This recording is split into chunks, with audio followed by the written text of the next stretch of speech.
Recording studio Sheikhpura. काहे रे छौड़ा तू ना बाबू बनही, अपन नाम तू खराब करही। हे रे काहे रे छौड़ा तू ना बाबू बनही, अपन नाम तू खराब करही। की बात गुस्सा होने काहे तोरा भेज में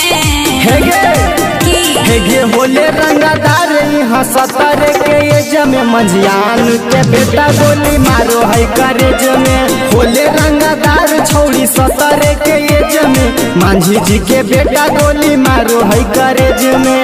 इतना दम हो हाँ गे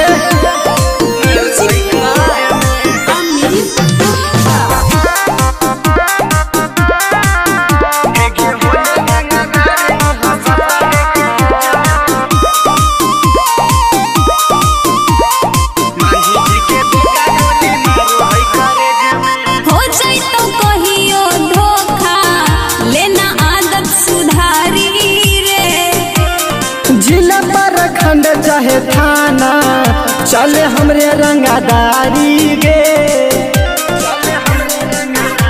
सुधर जो रे हो जाए तो कहियो धोखा, लेना आदत सुधारी रे। जिला पर खंड चाहे थाना चले हमरे रंगादारी गे।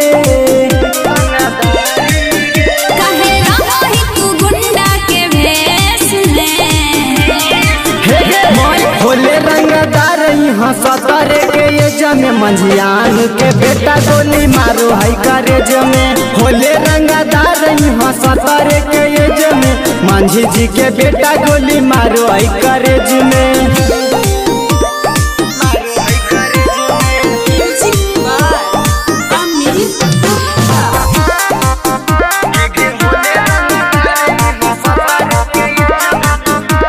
Recording studio Sheikhpura.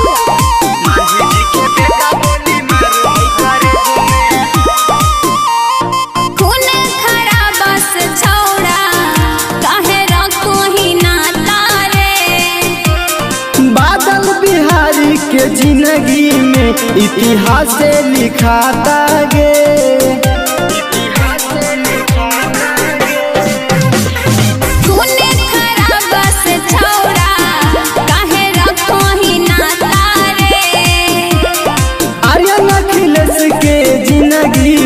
इतिहास लिखाता गे।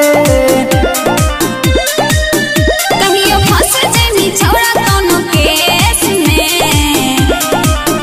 सुन भोले रंगा बाजी हंसतर के एज में मंझियान के बेटा गोली मारो है करेज में। भोले रंगदार हंसतर के एज में मांझी जी के बेटा गोली मारो है।